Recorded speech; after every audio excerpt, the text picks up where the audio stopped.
Hello guys, saka tayo mag-grocery.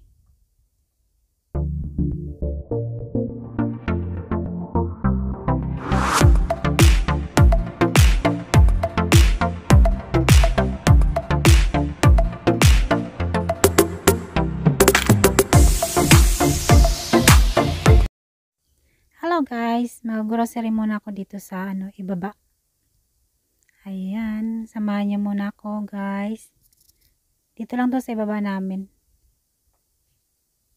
Yan, lapit lang.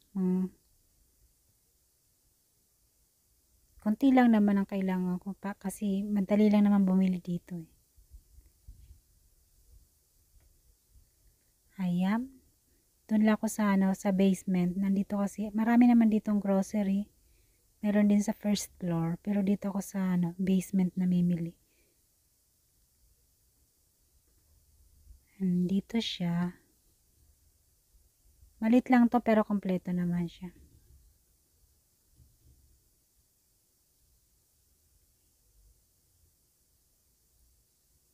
Ayan. May baon lang akong alcohol para pang spray at pang sa kamay. Medyo lang dito mahal. Kasi malapit dito sa apartment. Pero okay naman. Tsaka meron naman dun sa kabila mabibilan. Dito pang lang to.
Ayan, ikot-ikot muna ako guys. I-check ko lang yung kung ano yung mga kailangan ko. Konti lang naman bibilhin ko. Pang ilang araw lang para hindi ako baba ng baba.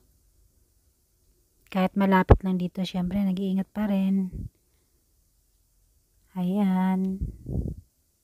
Yung iba hindi ko naman dito binibili kasi pag nakakapunta rin ako dun sa bandang kabila, malapit lang din, tatawid lang naman ang tulay. Doon din ako namimili kasi marami din dong grocery store. Ito dito sa malapit sa amin, sa ibaba lang. So, madali lang dito mamili. Pero pag gusto ko rin mag-check ng ibang maraming gulay, doon ako sa kabila. Dito kasi konti lang yung gulay nila.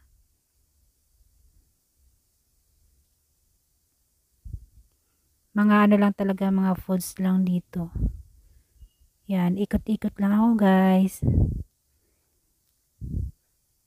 Pag minsan pag holiday, nag-sale na naman dito. Ngayong holiday sa October 1st, 4 days ang holiday dito. Kaya naman sila, mga 2 weeks before holiday, mag-sale naman sila. Ganyan dito sa Tapos mga bigayan na naman ng mga